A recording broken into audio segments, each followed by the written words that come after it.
Right. సభకు నమస్కారం.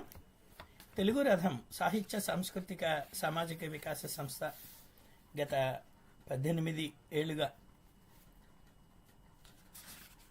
24 October 2008న ప్రారంభించబడిన సంస్థ.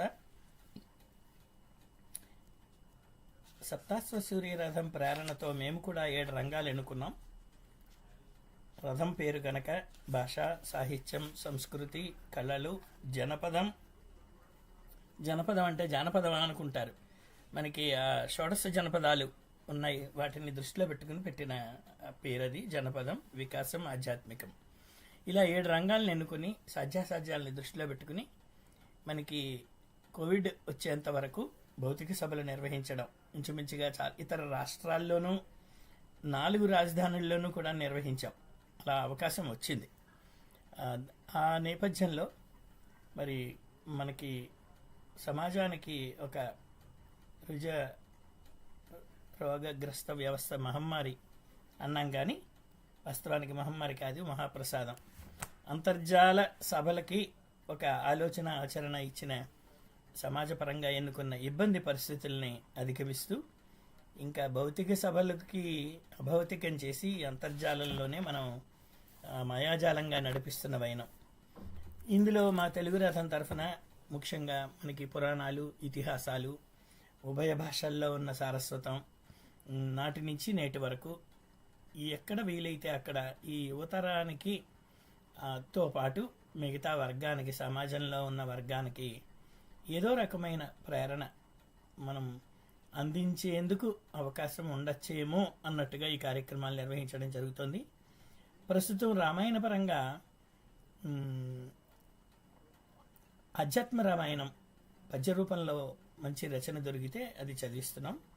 భాగవతం ఇంచుమించుగా 9 స్కందాల వరకు పూర్తి చేసాం. పోతన భాగవతం 5 సంపుటాలు ఉన్నాయి, అందులో 3వ సంపుటం ఇప్పుడు నిర్వహిస్తున్నాం. ఇంకా అలాగే దేవీ భాగవతం కూడా ఇంచుమించు అయిపోవస్తోంది. వ్యాస విరచితమైన రచన బెతవోలు రామబ్రహ్మం గారు మంచి సరళ వచన వ్యాఖ్యానంతో చేశారు. అది కేంద్ర సాహిత్య అకాడమీ పురస్కారం కూడా వచ్చింది ఆ గ్రంథానికి. అది చేపట్టాం. ఇలాగా ఇంకా మహాభారతం విషయం వచ్చేసరికి దాన్ని ఎప్పుడు ఆలోచించేందుకు ముట్టుకోవడం వేరే సంగతి, ధైర్యాలు దొరకలేదు. అయితే దీనిని ఎలా ప్రారంభించాలి అనుకుని ఒక ఆలోచన వచ్చి మా సభల్లో తరచుగా పాల్గొంటున్న 2 విదుషీమణులు, డాక్టర్ ఉషారాణి గారు, తర్వాత డాక్టర్ బాలా త్రిపుర సుందరి గారు చిరావూరి, వీరి 2 సాధారణంగా కొన్ని సభల్లో యాదృచ్ఛికంగా కల్పించడం జరిగింది మాకు. దాని నేపథ్యంలో సంస్కృత, తెలుగు భాషల్లో వీరు విదుషీమణులు కనుక వీరి చేత భారత, ముఖ్యంగా సంస్కృతం, నేరుగా వ్యాస సారస్వతాన్ని ఆవిష్కరించగల ఆశయం, ఆకాంక్ష వాళ్ళు ఉన్నవాళ్ళు కనుక, ప్రతిభా పాండవాలు పునికిపుచ్చుకున్న వాళ్ళు కనుక వారి 2 చేత మాట్లాడిస్తే బాగుంటుంది అని భారతంలో ఏదో ఒక అంశం తీసుకోవాలి కనుక భారతంలో స్త్రీ పాత్రల మీద ఒక దృష్టి పెట్టి వాటిని మాట్లాడించమని నేను కోరాను. అది కూడా ఎందుకు నాకు ఆ ఆలోచన వచ్చింది అంటే, అంతకుముందు డాక్టర్ లలితావాణి గారని మానవేతర పాత్రలు అని చెప్పి ఒక ఎంఫిల్ రాశారు. అంటే మానవేతరలు అంటే పశువులు, పక్షులు, ఇవన్నీ. అది కూడా ఒక మంచి ఆలోచన, అది కూడా ఉపన్యాసం చెప్పించాం. డాక్టర్ ప్రబల జానకి గారు మంచి విదుషీమణి, 2 భాషల్లోనూ. ఆవిడ భారతంలో మహిళల పాత్రల గురించి చాలా ఉద్గ్రంథం రాశారు ఆవిడ. అది కవిత్రయాన్ని ఆధారంగానే వచ్చిన రచన. నాకు మూల రచనలకి చేత చెప్పించాలని ఒక ఆలోచన. ఎందుకంటే ఒక ఉదాహరణ చెప్పాలంటే 1,00,000 శ్లోకాలు ఎక్కడ, 28,000 అంశాలు ఎక్కడ అనిపిస్తుంది నాకు. తిక్కన్న ఎరాప్రగలను తీసుకుంటే మనకి ఆ భగవద్గీత అన్నది ఇంచుమించుగా విష్ణు సహస్రనామం అన్నది కవిత్రయంలో కనిపించదు. కొన్ని పేజీలకి, చాలా 10 పేజీల లోపల పరిమితమయ్యి అక్కడ ప్రస్తావన చేయడం జరిగింది. మరి అనువాదం చేసిన వాళ్ళు తగ్గించారో, మూలం తగ్గించారో, 28,000 శ్లోకాలే కదా ఎటు చూసుకున్నా తెలుగు భారతం. సో 1,00,000 శ్లోకాల నుంచి ఈ మనం సూక్ష్మంలో మోక్షంలా చెప్పుకున్నా కూడా వ్యాస భారతాన్ని ఆధారంగా చేసుకు చెప్పించాలి. అందుకని మహిళల పాత్రలు తీసుకోవడం జరిగింది. మరి ఆ కొనసాగింపుగా ఉషారాణి గారు, బలా త్రిపుర సుందరి గారు ఇద్దరూ ఏదో చెప్తాం కదా, ఏకంలో అనేకం అన్నట్టుగా ఇద్దరూ ఒకటే హృదయం, ఒకటే మాట, ఒకే మనస్సు, ఒకే విధి విధానాలు కూడా. నాకు ఆ జోడీ సరిపోయింది. అందుకని మొత్తం భారం అంతా కూడా నేను ఎలాగూ మోయలేను, వారు కూడా మోయగలిగినంతే ఇవ్వాలని ఒక ఆలోచనతో ఈ కార్యక్రమాన్ని ప్రారంభించాం. మరి స్త్రీ ఎప్పుడు భారాభారాలకి అతీతంగా సమాజంలో సృష్టి కార్యక్రమమే జరిగింది. ఇంక ఇవన్నీ కూడా ఎంత. అటువంటి నేపథ్యంలో మరి ఈ ఇద్దరు విదుషీమణులకి మా తెలుగు రథం పక్షాన నమస్కారాలు అందజేస్తూ ఈ పరంపర ఇలాగే కొనసాగాలని, మీ వీలు చూసుకునే కార్యక్రమాన్ని కావాలంటే పరిధి విస్తృతి మనం మార్చుకుందాం, ఏమీ ఇబ్బంది లేదు. నెలకి 2 కార్యక్రమాలు అని అనుకున్నాం. అది ఇంచుమించుగా కొనసాగాలని కూడా ఆలోచిస్తూ ఈ పరంపరకి మరి మూల విరాట్ అయిన వ్యాసుడికి ఒక్కసారి నమస్కారం చేసుకుంటూ ప్రారంభిద్దాం. చిన్న ప్రార్థన.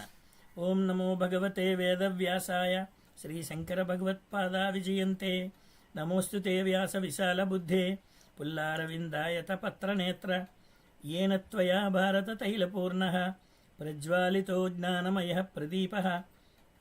भारतं शृणुयान् नित्यं भारतं प्रतिकीर्तयेत्.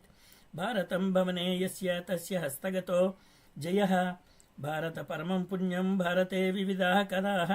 भारतं सेव्यते देवैः भारतं परमं पदं. भारतं सर्वशास्त्राणामुत्तमं भरतर्षभः. भारतात् प्राप्यते मोक्षः తత్వమేతద్ బ్రవీమి తద్.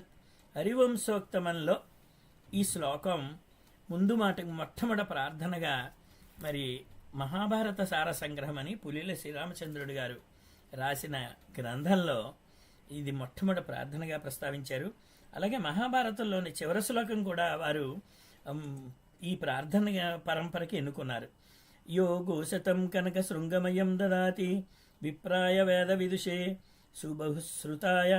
పుణ్యాం చ భారత కథాం సతతం శృణోతి తుల్యం ఫలం భవతి తస్య చ తస్య చైవ. ఈ 2 శ్లోకాలతో నా శైలిలో ప్రార్థనా పరంపర ముగించుకుని మరి ఈరోజు కార్యక్రమాన్ని ఈ ఇద్దరు విదుషీమణులకి, మా దగ్గర ఉషాబాల అనే ఒక సభ్యురాలు ఉన్నారు, అబుదాబీలో ఉన్నారు. మీ ఇద్దరిని కలిపితే అవే పేర్లు వచ్చాయి. చాలా చాలా సంతోషం. మీ ఇద్దరికీ మరోసారి తెలుగు రథం పక్షాన నమస్కరిస్తూ ఇంకా మీ ఇద్దరికి ఈ వేదికను అందజేస్తున్నాను సగౌరవంగా. ఉషగారు. ధన్యవాదాలండి. నమో నమః. బాలాగారికి నమస్కారం. తెలుగు రథం సదస్సులందరికీ నమస్కారం. సభా అధ్యక్షులకు నమస్కారం. శర్మ గారికి నమస్కారం తెలుపుకుంటూ ప్రార్థనతోటి మొదలు పెడుతున్నాను.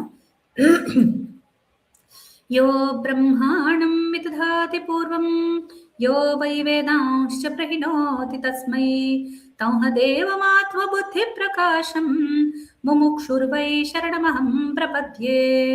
मातरं पितरं नत्वा स्मृत्वा श्रीगुरुपादुकां प्रारभे मम वक्तव्यं स्तुत्वा वाणीं विनायकम्. पाराशर्यवचः सरोजममलं गीतार्थगन्धोत्कटं नानाख्यानककेसरं हरिकथा सम्बोधनाबोधितं. लोके सज्जन षट्पदैरहरः पेपीय मानं मुदा भूयाद् भारत पंकजं కలిమల ప్రధ్వంసి శ్రేయసే. మహాభారతం ప్రాముఖ్యము, గొప్పతనం, వైశిష్ట్యం గురించి చాలా చాలా చెప్పుకుంటూ ఉంటాం. సంస్కృత భాష గొప్పతనం గురించి కూడా చాలా చెప్పుకుంటాం. కానీ అవసరమైనది వాటి గొప్పతనం గురించి చర్చించడం కాదు, వాటిల్లో మహాత్ములు చెప్పినవి ఆ భాష ద్వారా కానీ అందులో ఉన్న విషయం ద్వారా కానీ చెప్పినవి సమాజానికి అందాలి. ఎందరో ఎన్నో అమూలమైన మాటలని ప్రచారంలోకి తెచ్చారు. ఎన్నో రకాల అవమానాల్ని ఈ కథలు ఎదుర్కొంటున్నాయి. అది కథకు అవమానము, ఋషులకు అవమానము. వాళ్ళు చెప్పనిది వాళ్ళు చెప్పారు అని చెప్పటము, ఏ కావ్యాల్లోనో ఎవరో ఒక ఊహతోటో లేకపోతే ఒక కల్పనతోటో కల్పించిన వాటిని సత్యం అనుకోవటము, ఇవన్నీ సమాజంలో బాగా నడుస్తూ ఉండటం చూసి నిజానికి ఇటువంటి ఏ ప్రయత్నం జరిగినా నేను ఉన్న మాట చెప్తున్నాను మీ అందరితోటి. దీని వెనకాల ఒక దుఃఖమే ఉంటుంది. దీని వెనకాల ఒక పీడ ఉంటుంది, ఒక బాధ ఉంటుంది. అయ్యో! సరైన వస్తువు అందటం లేదే సమాజానికి. ఏం చేద్దాము? ఒక వేదిక దొరికితే ఎంతమందిని అడ్రెస్ చేయగలుగుతాం? ఎంతమందిని మనము మార్చగలుగుతాము ఈ ఆలోచన? ఇది కాదయ్యా! ఈ వస్తువు లేదు, అందులో ఇది అవస్తువు, ఇది కాదు. అట్లా అనుకోని ఆవేదన పడుతూ ఉంటే నాకు ఎప్పుడూ కూడా మన వేదాంతులు గుర్తుకు వస్తారు. అద్వైత వేదాంతము. నేను ఆద్యశంకర భగవత్పాదుల అనుయాయుల పరంపరలో ఉన్నదానిని కాబట్టి వారు చెప్పిన సత్యము బ్రహ్మ సత్యం జగన్మిథ్య జీవో బ్రహ్మైవ నాపరః అని మనం అనుకుంటాం కదా. మరి అంత అసత్యంలో ఉన్న జగత్తును చూసి వాళ్ళకి బ్రహ్మభావన కలిగిన తర్వాత జనాలు దుఃఖంలో ఉంటూ ఈ అసత్యాన్నే సత్యం అనుకుంటూ బాధపడుతుంటే వారు అది చూసి ఏమీ చేయలేకనో చేయగలిగో ఎంత ఇబ్బంది పడుతుంటారా అని మనస్సులో అనుకొని నన్ను నేను సాంతన చేసుకొని, సరే మన పరిధి ఏంటి? ఒక స్త్రీగా నా పరిధి ఎంత? నాకు ఇతిహాసాలు పురాణాలు ఇది నా పరిధి. ఇంతవరకు నేను ఒక క్షేత్రాన్ని ఎంచుకొని చెప్దాము అని నేను భూమిక చెప్పటం చాలా ముఖ్యం. ఏ ప్రయత్నం జరుగుతున్నా ఈ దిశ నుండి మీరు ఈ కథలన్నీ వినటము, ఈ విశ్లేషణలు వినటము, విన్న తర్వాత వెంటనే మీ పూర్వపు అపోహల నుండి, పూర్వపు ఇబ్బందుల నుండి బయటపడటం అనేది చాలా ముఖ్యం. అందువల్ల ఒక ప్రార్థనతోటి వ్యాస మహర్షికి, మహాభారత గ్రంథానికి, ఈ కథలకు, అందులో ఉన్న పాత్రలకు, ఉత్తమోత్తములైన ఋషులకు అందరికీ నమస్కారం తెలుపుకుంటూ ఈ వాక్కునిచ్చిన వాగ్దేవికి శిరసా వందనం సమర్పిస్తూ నా వక్తవ్యాన్ని ప్రారంభిస్తున్నాను. మహాభారత ఆది పర్వంలో వచ్చే మహాత్మురాళ్ళైన స్త్రీల చరిత్రలను మనం చదువుకుంటున్నాము. వాళ్ళు ఏ క్రమంలో వచ్చారో ఆ క్రమంలోనే వెళ్దాము అని ఒక ప్రయత్నము బాలాగారు నేను ఆలోచించుకుని అనుకున్న మాట ఇది. అందువల్ల మనకు క్రమంలో ఇప్పుడు వచ్చే ఆమె పేరు పులోమాదేవి కథ మనం ఈరోజు చదువుకోబోతున్నాం. ఆ కథకు నేపథ్యము చాలా మహాభారతం ప్రారంభంలోనే మనకు ఉంటుంది. శౌనకాది ఋషులు వాళ్ళు, శౌనక ఆది అంటే ఆయన తక్కువ వాడని కాదు, ఆయన ఆదిగా ఉన్న ఇతర ఋషులందరూ, ఇతరులు తక్కువ వాళ్ళని కాదు, అందరూ కలిసి ఒక చోట వాళ్ళు యాగం చేసుకుంటూ ఉండగా సూత మహర్షి వచ్చారు. లవ మహర్షి అని ఆయన పేరు. ఆయన వచ్చారు. వస్తే అప్పుడు శౌనకుడు అడుగుతాడు, మాది భృగు వంశము, మా వంశ చరిత్ర చెప్పు అంటే అందరు ఆయన పాప ఆప్షన్ ఇస్తాడు. సూతుడు ఏం చెప్పమంటారు అంటే ఋషులందరికీ, ఆ ఋషులందరిని అడిగితే ఋషులందరూ అంటారు మా శౌనకుడు ఏం చెప్తే అది అంటే ఆయన అంటాడు భృగు వంశ చరిత్ర చెప్పు అంటాడు. నేను నా వంశ చరిత్ర విన్నాను. అంతకంటే మన పూర్వుల కథలు తెలుసుకోవటం కంటే మనకు ఆనందకరమైనది ఇంకేముంటుంది. మా అమ్మగారు కూడా ఆమె జీవించి ఉన్నంత కాలము ఎప్పుడు పూర్వజుల్ని తలుచుకుంటూ ఉండేవారు. నాకు ఈ సంస్కారం మా అమ్మగారి నుంచి అలవడింది. పూర్వులు మనకు చాలా ముఖ్యం. మా తాతగారులు 5 అని మొదలు పెట్టేవారు. ఆమె వాళ్ళ పిల్లలు వాళ్ళు ఏమేం చేస్తున్నారు అన్ని వాళ్ళు ఒకళ్ళు వాళ్ళల్లో వంశ చరిత్ర రాస్తే అది కూడా ఆమె జమలాపురం వారు. మా అమ్మగారు వాళ్ళు జమల అంటే అమ్మగారి వైపు ఇంటి పేరు జమలాపురం వారు.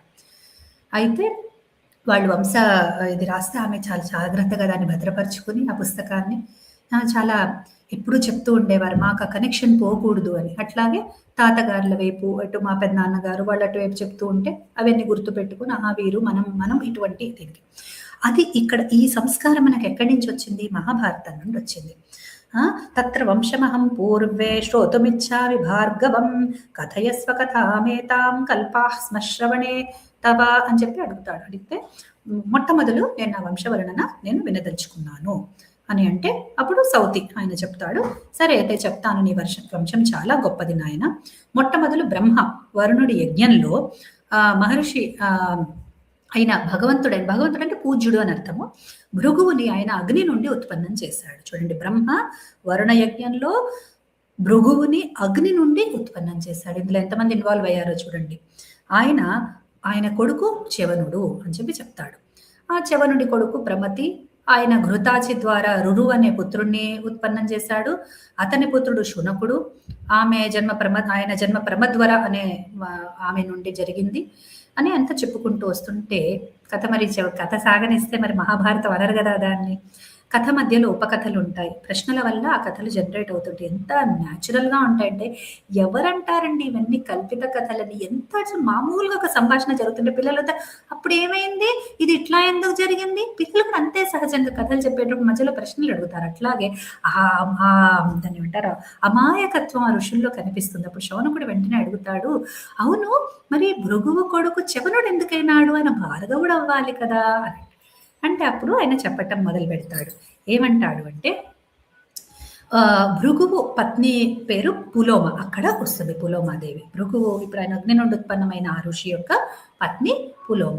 ఆమె చాలా ఆయనకి చాలా ప్రియురాలు, అంటే ఆయనకి భర్తకి చాలా ప్రియాన్ని చేకూర్చేది. ఆమె అప్పటికి కడుపుతో, అంటే ఇప్పుడు మనకి కథాఘట్టం ఎక్కడ జరుగుతుందో అక్కడికి ఆమె గర్భం దాల్చి ఉంది. అయితే అప్పుడు ఏమైంది, చక్కటి, అంటే ఈమె స్వభావం ఎటువంటిదంటే చాలా అనుకూలురాలు, చాలా మంచి మంచి స్వభావం, శీల స్వభావాలు కలది. అప్పుడు భృగువు ఒకసారి స్నానం చేయటానికి ఆశ్రమం నుండి బయటికి వెళ్ళాడు. ఆ సమయంలో ఒక రాక్షసుడు వచ్చాడు. వాడి పేరు కూడా పులోమన్. ఓకే, వాడు పులోమన్, ఈమె పులోమా. సో పులోమన్ నకారాంత శబ్దం, దానికి ఆ అని చెప్పి పుల్లింగంలో దీర్ఘం అవుతుంది, అందుకని అతను పులోమా. ఈమె మేము ఆకారాంత స్త్రీలింగంలో ఈమె పులోమా. సరే, అతను ఆశ్రమానికి వస్తాడు. ఆశ్రమంలోకి వస్తూనే ఆయన భృగువు యొక్క పత్ని అయిన ఈమె పైన పులోమా పైన ఆయనకు మోహం కలిగింది. ఆయన కామాన్ని ఆయన యందు వర్ధితమైంది కామభావన.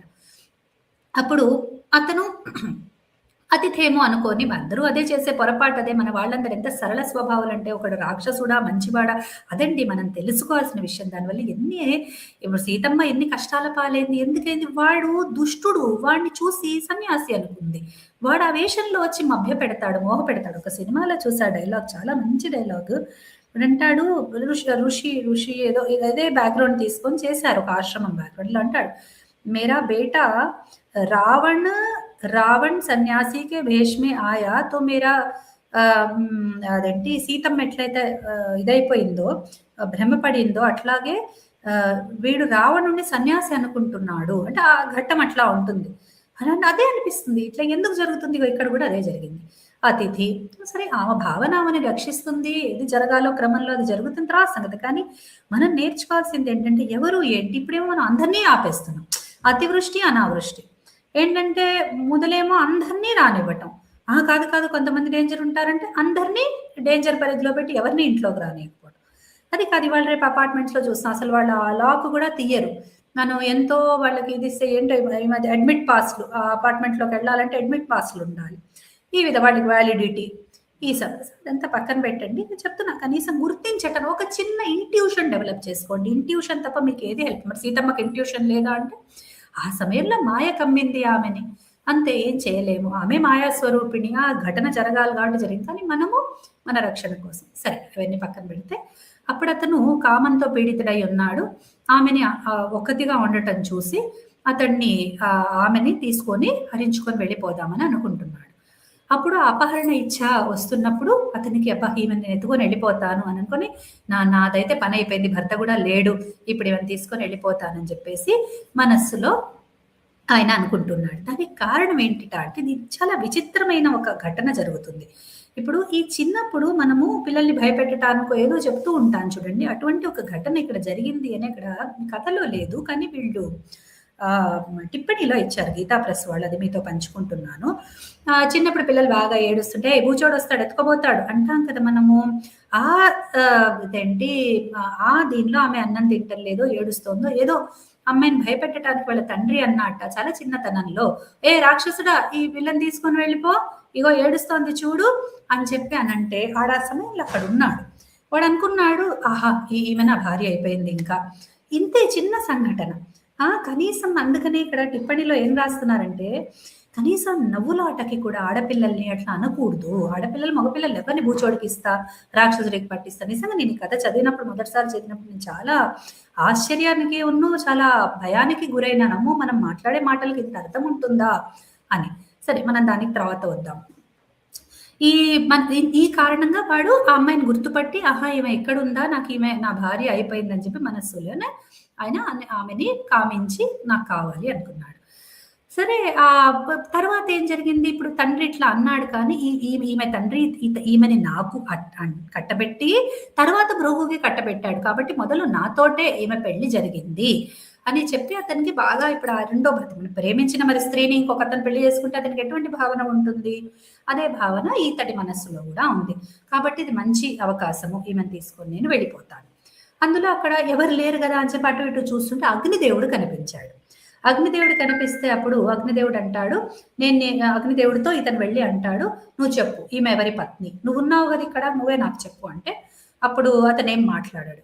మాట్లాడకపోతే నువ్వు దేవతల ముఖానివి, నువ్వు చాలా ప్రశస్తి కలవాడివి, ఈమెని నేను భార్యను చేసుకుంటా, నువ్వు చెప్తావా చెప్పవా అంటే ఇట్లా తండ్రి ఇట్లా చేశాడు అది ఇది అనేసి అంటే నా హృదయం బాగా క్రోధంతోటి నేను ఇదైపోతూ ఉన్నాను ఇట్లా జరిగినందుకు.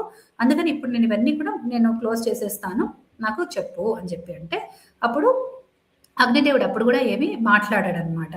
ఆయన మాట్లాడేటప్పుడు మళ్ళీ ఈయన అతన్ని ఇది చేస్తాడు. నువ్వు సర్వజ్ఞుడివి, నువ్వు అన్ని చూసిన వాడివి, నువ్వే సాక్షిభూతుడివి, నువ్వు నాకు చెప్పు అని చెప్పి అదేంటి ఇతను అంటే భృగువు అసత్యవంతుడు, నేను సత్యవంతుడిని, అది నాకు చెప్తావా చెప్పవా అని చెప్పి మాటి మాటికి అతన్ని ఇచ్చేస్తాడు. చేసినప్పుడు అప్పుడు అగ్ని అంటాడు, ఆ రాక్షసుడు మాట వినేసి అగ్నిదేవుడికి కూడా చాలా దుఃఖం కలిగింది. అదే ఒక వైపేమో ఇప్పుడు ఇతనికి సరే ఇప్పుడు మా తండ్రి అన్నాడు, పులోమ తండ్రి అన్నాడు, అనలేదని కాదు. కానీ మళ్ళీ నేను ఇదే కరెక్టే మరి నీకే ఇచ్చాడు అని అంటే కనుక మరి భృగు వచ్చి శాపం పెడతాడేమో అనేసి అతను చాలా ఆలోచించుకోవాలి. ఇటువంటి సమయంలో ఇరుక్కున్న వాళ్ళు కూడా అంటే మనం ఎన్నో విశ్లేషణలు మనం చేసుకోవాలి. కేవలం ఒక స్త్రీ చరిత్ర మనం చదువుకుందాం అనుకున్నాం కాబట్టి నేను అంతవరకే కాన్సన్ట్రేట్ చేసి మీకు చెప్తున్నాను అనమాట. అయితే అని అంటాడు, నిజమే, నువ్వు ముందుగా నువ్వే వరణం అంటే ఆమెను నువ్వు వరించావు, కానీ విధిపూర్వకంగా మంత్రోచ్చారణ చేసి వివాహం నువ్వు చేసుకోలేదు. ఈమె తండ్రి, ఈ పులోమ తండ్రి ఈమెని భృగుకి అట్లా కన్యాదానం చేసి మంత్రపూర్వకంగా అంటే నా సాక్షిగా ఇచ్చాడు కాబట్టి ఈమె భృగు పత్నియే అని చెప్పేసి అంటాడనమాట. అన్నప్పుడు ఈ అంటే నీకంటే మంచి శ్రేష్ఠుడైన వరుడు భృగువు చాలా గొప్పవాడు కాబట్టి ఆమెని అతనికి ఇచ్చి పెళ్లి చేశాడు. నువ్వు పాణిగ్రహణం చేసుకోలేదు కాబట్టి ఆమె నీ పత్ని కాదు, ఈ విషయంలో నేను అబద్ధం చెప్పను అని చెప్పి అంటాడు. అంటే అప్పుడు ఈ అగ్నివచనాన్ని విని ఈ రాక్షసుడు అయినప్పటికీ కూడా సరే అసలు నీ విధిపూర్వకంగా వివాహం జరగలేదు కానీ వరణం నువ్వే చేసుకున్నావు అన్నాడు. వరణం అంటే ఆమెని వరించడం, అది నువ్వే చేసుకున్నావు కాబట్టి అన్నట్టు ఆ మాట వరకు తీసుకొని ఆమెని వేగంగా అపహరించాడు.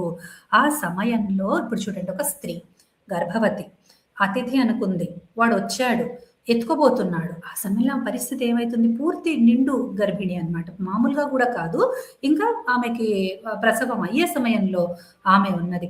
అప్పుడు ఆ వేగం వల్ల ఏం జరిగిందంటే ఆమె కంగారు పడిపోయినందువల్ల ఆ గర్భము పడిపోయింది, అంటే కిందకి పడిపోయింది అనమాట. గర్భంలో ఉన్న శిశువు ఆ వేగం వల్ల ఇదైపోయి కింద పడ్డాడనమాట. ఉదరం నుండి చ్యుత చ్యుత అంటే కింద పడిన అని అర్థం అనమాట. ఓకే, ఆ చ్యుతుడైన వాడు కాబట్టి అతని పేరు చ్యవనుడు అని పడింది. అయితే జరిగింది ఏంటంటే అతను ఎంత అంటే ఆమె గర్భంలో ఉన్న శిశువు ఎంతటి తేజస్సంపన్నుడు అంటే సూర్యుడు ఎంతటి తేజస్సంపన్నుడు.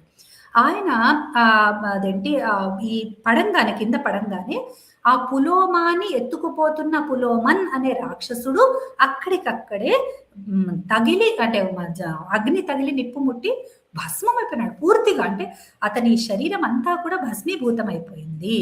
అప్పుడు ఆమె ఈ ఘటన అంతటితోటి ఆమె సడన్ గా వాడు ఎత్తుకోబోతున్నాడు, గర్భం చ్యుతమైంది, ఆ పిల్లాడి తేజస్తో రాక్షసు చచ్చిపోయినాడు. అదంతా చూసి ఆమె కంగారు పడి దుఃఖంతో మూర్ఛితురాలైపోయింది.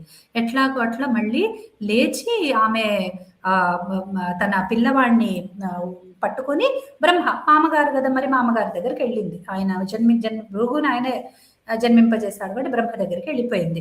అయితే అప్పుడు బ్రహ్మ ఏమన్నాడు, బ్రహ్మతోటి బ్రహ్మ దగ్గరికి వెళ్తే ఆయన ఆమెని శాంతపరిచి, అమ్మ నువ్వు బాధపడకు అది ఇది అనేసి. ఆమె ఎంత ఏడ్చిందిట ఆ సమయంలో అంటే కొన్ని కొన్ని కథలు ఇప్పుడు మనము నవ్వులాట కంటాం. ఇప్పుడు ఈమె పెద్ద ఏంటి శోకమూర్తిలాగా ఏడిస్తే ఈమె అశ్రువులతోటి నదులు ప్రవహిస్తాయి. నిజంగా నది ప్రవహించింది. అంటే ఆమె అంత బాధపడిందనమాట. అంత ఏడ్చింది.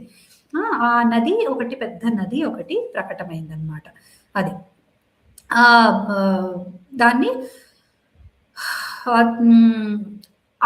ఇప్పుడు ఆ నది పేరేంటి అంటే దాన్ని చూస్తే వధూసరా నది.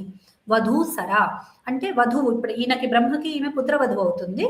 ఆ వధువుని అనుసరించి ఆ నది ప్రవహించింది కాబట్టి వధూసరా అని చెప్పేసి దానికి చెవనుడి ఆశ్రమం దగ్గరలోనే అది ప్రవహిస్తూ ఉంటుంది ఆ నది. ఆ తర్వాత ఈ భృగువు యొక్క ఈ ఈ చవనుడి ప్రతాపంతోటి ఆ భృగువు భృగు వంశంలో చవనుడి ప్రతాపంతో ఆ రాక్షసుడు చనిపోతాడు. అసలు జన్మ అంత చూడండి ఎంత గొప్ప జన్మ అనేది. అటువంటి పుత్రుణ్ణి తన గర్భమి యందు ధరించినందువల్ల ఆ తల్లి కూడా చాలా గొప్పదైందనమాట. అప్పుడు భృగు వస్తాడు. భృగు వచ్చేసి ఇదంతా జరిగిందంతా తెలుసుకుంటారు. వాళ్ళకంతా తెలిసిపోతుంది కదా వాళ్ళ భావనతోటి లేదా అక్కడ అడిగి కనుక్కొని అక్కడికి వస్తే అగ్ని కనిపిస్తాడు. అగ్ని కనిపిస్తే అసలు ఈమె నా భార్య అని అతనికి ఎట్లా తెలుసు? కానీ ఇక్కడ నాకు కొద్దిగా ఏదంటే ఫస్ట్ రాక్షసుడు వచ్చాడు. మొదలే వాడు చూసుకున్నాడు. ఈ ఘటన ఆమె తండ్రి నీకు ఇచ్చేస్తాను రాక్షసుడికి అని అన్నమాట ఈయన భృగు ఇవన్నీ మాట్లాడాడు. అగ్ని మీద అనవసరంగా అతను ఇది వేస్తాడనమాట. అదేంటి పులోముడికైతే అంటే అగ్ని దగ్గరికి వెళ్ళి అడిగాడు అన్న సంఘటన వల్ల అంటే ఆ అడగటం వల్ల ఈమె పరిచయము ఆ రాక్షసుడికి తెలిసిందని భృగు భావించాడు. భావించి ఎవరు చెప్పారు అసలు ఈమె నా భార్య అని అనేసి అడుగుతాడు. అప్పుడు అగ్ని చెప్తాడు నేనే చెప్పాను అనేసి. నేను నీకు శాపం పెడతాను అని చెప్పేసి అతనికి శాపం పెడతాడు. తర్వాత ఆయన అగ్నికి కోపం వస్తుంది. అప్పుడు ఆయన నువ్వు సర్వభక్షుడి వైపు అని చెప్పేసి ఆయనంటే ఆయన అసలు ప్రకటించకుండానే ఆయన అంతర్హితం చేసేసుకుంటాడు. అప్పుడు యజ్ఞాలవ్వవు ఇట్లాంటివన్నీ జరుగుతాయి. సరే ఆ కథ అంతా చాలా ముందుకు వెళ్ళిపోతుంది. మనం తీసుకున్న కథ మాత్రం ఇంతవరకే. పులోమ అనే ఆమె యొక్క వర్ణన ఇంతవరకే మనకు మహాభారతంలో కనిపిస్తుంది. ఇక్కడ వరకు కథ పూర్తయిపోయింది. నేను గమనించినవి మేము మొదలే చెప్పుకుంటూ వచ్చేసాను. అక్కడ రాక్షసుడికి ఇచ్చేస్తాను అంటూ అట్లా చిన్నపిల్లలతో అనకూడదు. అంతటి సంఘటనలో కూడా ఆమె పాపము బ్రహ్మ దగ్గరికి వెళ్తుంది సాంత్వన, ఆ నది ప్రవహించటము. ఈ సంఘటనలన్నీ కూడా నా మనస్సుని చాలా అంటే కొంతవరకు విచలితం చేసినవి, కొంతవరకు అబ్బా అసలు ఇటువంటి సంఘటనల్ని తట్టుకొని ఎవరైనా ఎట్లా నిలబడగలుగుతారు అంటే అంత గొప్ప వాళ్ళు. అంటే ఆ పుత్రుడు కూడా వాడి వల్ల ఆ పుత్రుడి వల్ల ఆ తల్లి రక్షింపబడింది. అటువంటి పుత్రుడిని తను కనగలిగింది అని చెప్పి ఒక సంతోషం కూడా అనిపిస్తుంది. అంటే అంతటి చర్యలో కూడా అమ్మయ్య ఆమె రక్షింపబడింది, మనం కూడా థ్యాంక్ గాడ్ అనుకుంటాం కదా. అట్లా అమ్మ భగవంతుడా రక్షించావు ఆ తల్లిని అని చెప్పి ఒక భావన కలుగుతుంది. ఇవన్నీ భావాలతోటి నా వక్తవ్యాన్ని నేను ఇంతటితోటి ముగిస్తూ బాలా గారికి నేను అందిస్తున్నాను. దీని విశ్లేషణ, దీనిలో ఉన్న అర్థాలు, తాత్పర్యాలు, సమస్యలు, సమాధానాలు వారి ద్వారా మనము విందాం. స్వాగతం అండి. హరి ఓం. నమస్కారం అండి. కృష్ణం నారాయణం వందే, కృష్ణం వందే బ్రజప్రియం, కృష్ణం ద్వైపాయనం వందే, కృష్ణం వందే ప్రధాసుతం. చాలా చక్కగా కథని అర్థమయ్యేటట్లుగా ఉషారాణి గారు చెప్పారు. చాలా బాగుంది. ముందుగా శర్మ గారికి నా ధన్యవాదాలు ఈ అవకాశాన్ని ఇచ్చినందుకు. పులోమా కథలో చెప్పాలి అంటే దీంట్లో విశేషాలన్నీ కూడా ఉషా గారే చెప్పారు. ఇంకా నాకు కనిపించింది ఏమిటంటే పులోమా అనేటువంటిది ఆవిడ భృగు మహర్షి యొక్క భార్య పేరు. అదే పేరుతోటి రాక్షసుడు పులోమన్నని. మనకి ఇలాంటివి కొన్ని కనిపిస్తూ ఉంటాయి. జరత్కారుడు, జరత్కారి, ఇలాగా ఒకటే పేరుతో ఉన్నటువంటి రెండు పాత్రలు కనిపిస్తూ ఉంటాయి. దీంట్లో ఒకటి ఏమిటంటే ఇక్కడ పులోమ అని చెప్పారంటే అమరకోశంలో పురూణి లోమాని యస్య సహ పులోమాని తస్మాత్ జాతః ఇది అంటే ఎక్కువ రోమాలు కలిగినటువంటి వాడుట పులోమ అని. పులోమ అనే పేరు ఎందుకు వచ్చిందంటే ఒంటి నిండా ఎక్కువ రోమాలు కలిగినటువంటి వాడు అని.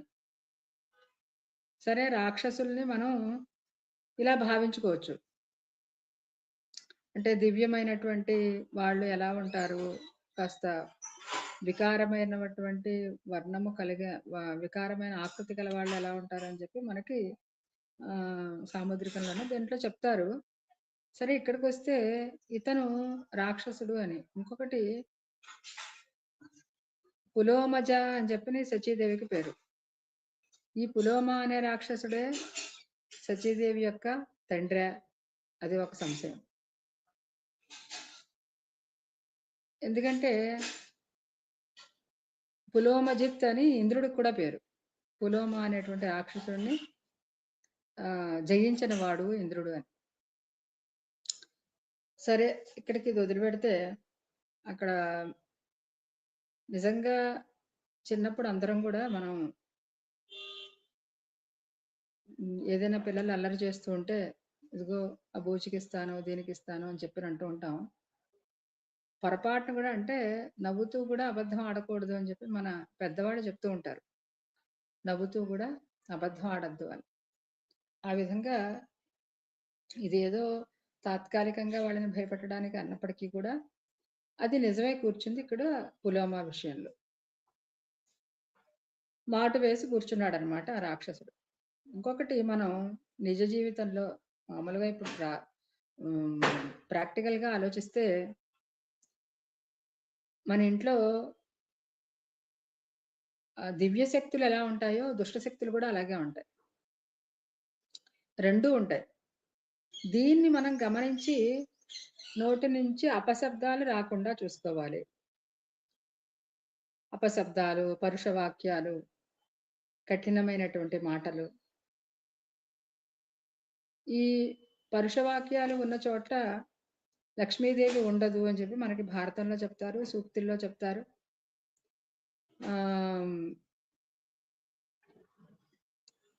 పరుష భాషణం అని చెప్పి ఒక శ్లోకం ఉంది అక్కడ. ఈ పరుష భాషణం కూడదు, తర్వాత సూర్యోదయాత్ పూర్వం లేవాలి, ఆ తర్వాత కుచేలినం దంతమలాపహారిణం అని శ్లోకం ఉంది. వాక్య నిష్ఠుర భాషణం,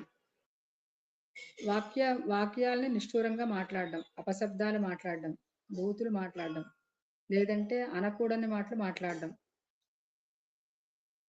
అక్కడ అద్భుతంగా మాట్లాడుతున్నాము అని చెప్పినంటే అబద్ధాలు మాట్లాడడం. ఇవన్నీ కూడా ఉన్న చోట లక్ష్మీదేవి ఉండదు. లక్ష్మీదేవి ఉండదు అంటే అలక్ష్మి ఉండదు, అంటే దరిద్రం. అంటే రాక్షస శక్తి, దైవీ శక్తి రెండు ఉంటాయి. మనం ఏదైనా మంచి పనులు, సత్కార్యాలు చేసేవన్నీ కూడా దైవీ శక్తులకు వెళతాయి. చెడ్డ పనులు చేసేవన్నీ రాక్షస శక్తులకు వెళతాయి. వాళ్ళు ఎవరైనా దీవించేవాళ్ళు, నేను ఎలా ఉన్నాను నువ్వు అలాగే ఉండని దీవిస్తారు. రాక్షసులు కూడా వాళ్ళ యొక్క రజస్తమో గుణాలను మనలో ప్రవేశపెట్టి మనలో మళ్ళీ అవే గుణాలు వస్తూ ఉంటాయి. అందుకని వాక్యం, మాట మాట్లాడేటప్పుడు చాలా జాగ్రత్తగా మాట్లాడాలి అని చెప్పి మనకి ఒక చిన్న వృత్తాంతమైనా చాలా పెద్ద నీతిని చెప్పారు దీంట్లో. ఇంకొకటి, అగ్నిదేవుడు ఆయన ప్రత్యక్ష సాక్షి. సూర్యుడు అంతరిక్ష దేవత సూర్యుడు, భూలోక దేవత అగ్ని.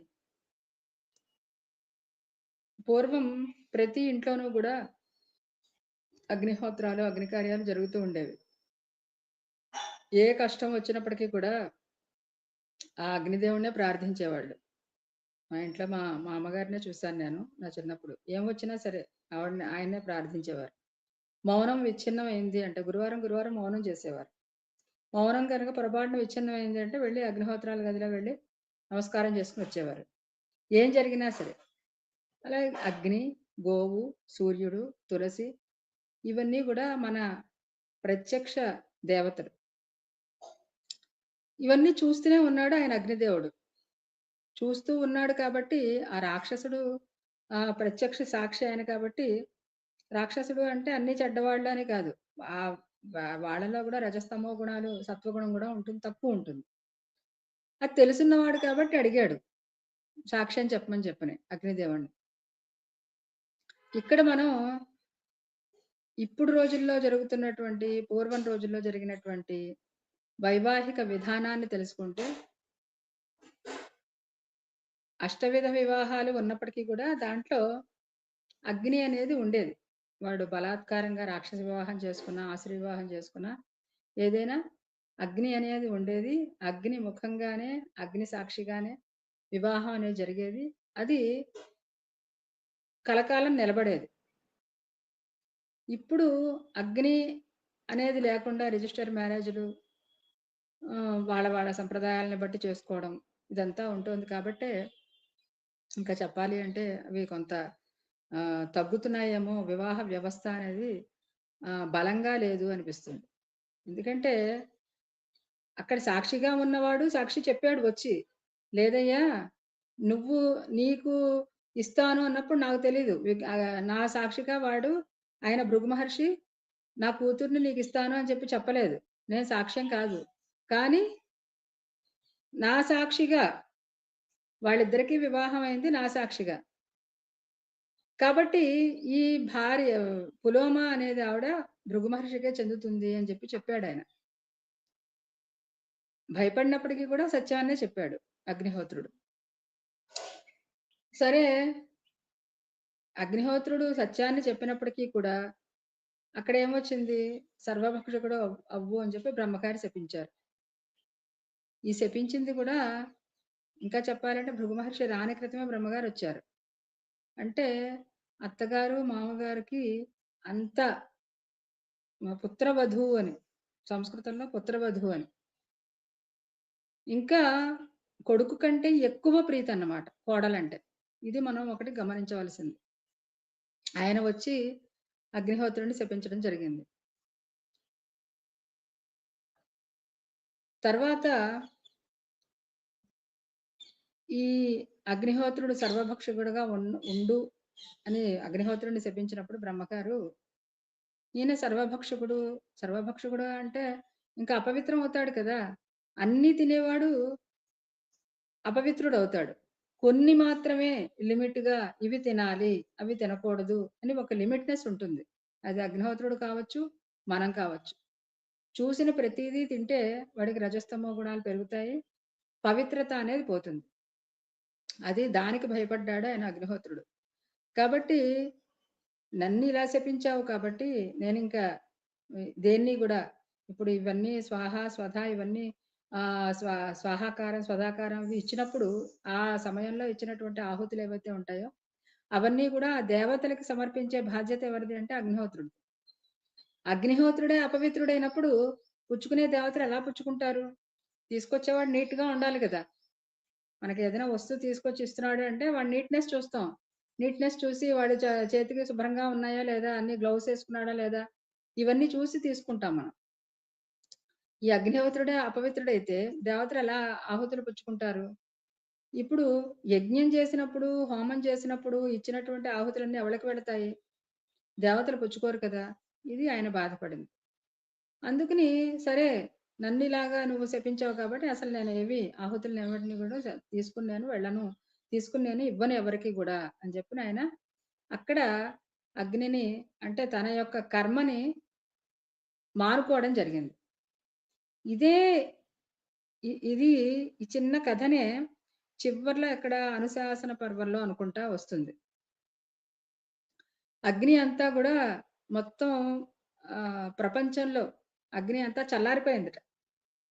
చల్లారిపోతే వీళ్ళందరూ గూడా సప్త మహర్షులు వీళ్ళందరూ గూడా వెళ్ళారట. బ్రహ్మగారి దగ్గరికి వెళ్ళారట. వెళ్ళినప్పుడు అరుంధతీ దేవి ఆవిడ మాత్రమే ఇంట్లో ఉంది. ఇంట్లో ఉండి అక్కడ మాత్రమే అగ్ని సంరక్షింపబడుతోంది. ఇంకెక్కడా లేదు ప్రపంచంలో అగ్ని. అంటే ఆ పాతివ్రత్యం యొక్క శ్రేష్ఠత్వం, పాతివ్రత్యం యొక్క మహిమ. ప్రపంచంలో అగ్ని ఎక్కడా లేదు. కానీ వశిష్ఠుడి ఇంట్లోనే అగ్ని ఉంది. ఆ అగ్నిని సంరక్షించే బాధ్యత ఎవరిది? స్త్రీది. ఏ ఇంట్లోనైనా సరే ఇప్పుడు సరే ఇదివరకు అగ్నిహోత్రాలు ఉండేవి. ఇప్పటికి కూడా అగ్నిహోత్రాలు చేసే మహానుభావులు ఉన్నారు. వాళ్ళింట్లో సంరక్షించే బాధ్యత ఎవరిది అంటే స్త్రీదే అగ్నిని సంరక్షించే బాధ్యత. ఆ సమయంలో ఎక్కడికి వెళ్ళదావిడ. భర్త వెళ్ళినప్పటికీ కూడా దేశాంతరం వెళ్ళినప్పటికి కూడా భార్య వెళ్ళదు.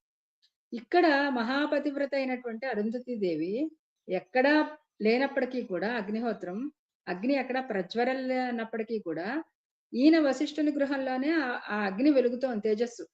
అంటే పతివ్రతకి కూడా లొంగి ఉంటాడు అగ్నిహోత్రుడు. పతివ్రతకి కూడా లొంగి ఉంటాడు సూర్యుడు. ఈ 2 మనం తెలుసుకోవాల్సింది.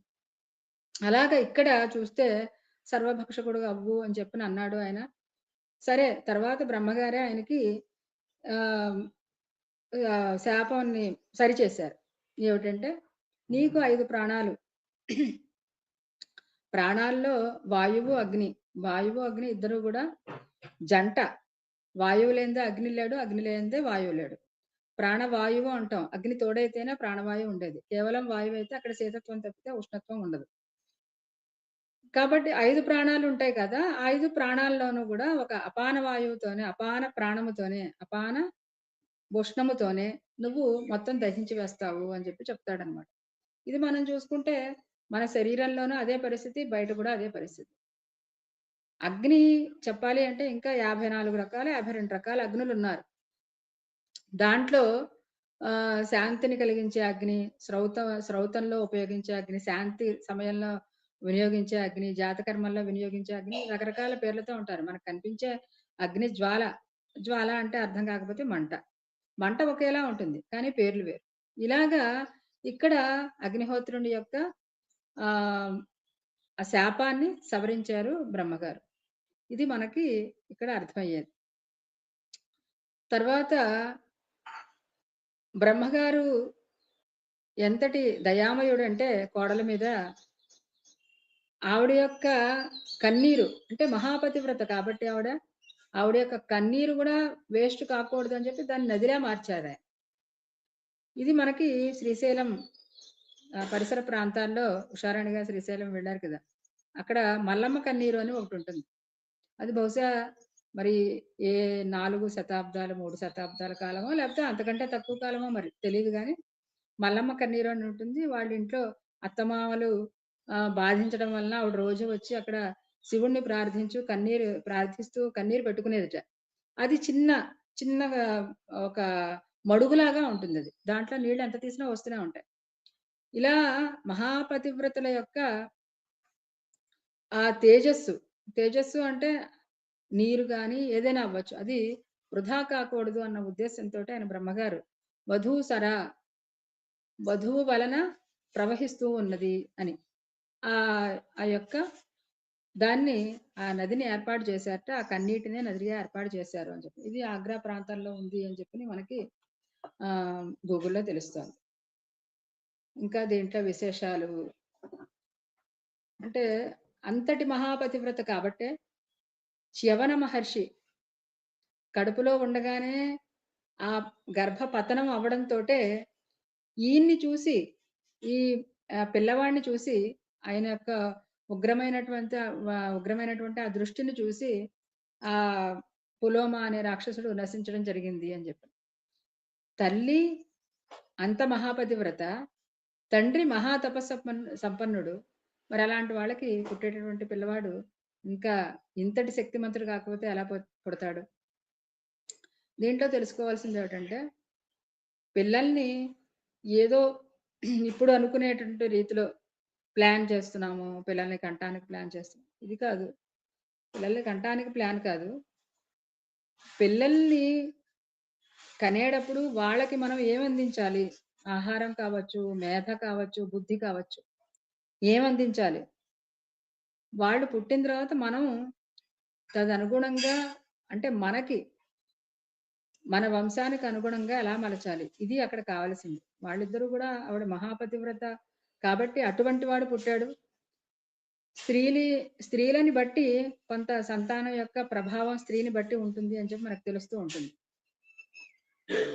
అందుకని చ్యవన మహర్షి ఆయన భృగువంశ సంజాతుడు. ఇప్పటికి కూడా మనం భార్గవ చ్యావన ఆపునవాన అని చెప్పి మాది అదే గోత్రం అని చెప్పుకుంటూ ఉంటాం. ఆయన ఋషి పరంపరలో ఉన్నటువంటి మహానుభావుడు ఆయన. అలాగే ఈ భృగువంశాన్ని నాశనం చేశారు వీళ్ళందరూ కూడా కృతవీరుని యొక్క పుత్రులు అని చెప్పి తర్వాత ఇంకొక అధ్యాయంలో వస్తుంది. వాళ్ళందరినీ కూడా నేను సంహరిస్తాను అని చెప్పి ఆయన అగ్నిని వదులుతాను నేను, వాళ్ళందరూ చనిపోతారు అని చెప్పినంటే మహర్షులందరూ కూడా వారిస్తారనమాట. నాయన నీలో ఉన్నటువంటి అగ్నిని నువ్వు సముద్రంలో వదిలిపెట్టేసేయి, ఇక్కడక్కడ వద్దు అని చెప్పని. అంత శక్తి సంపన్నుడు ఆయన చ్యవన మహర్షి.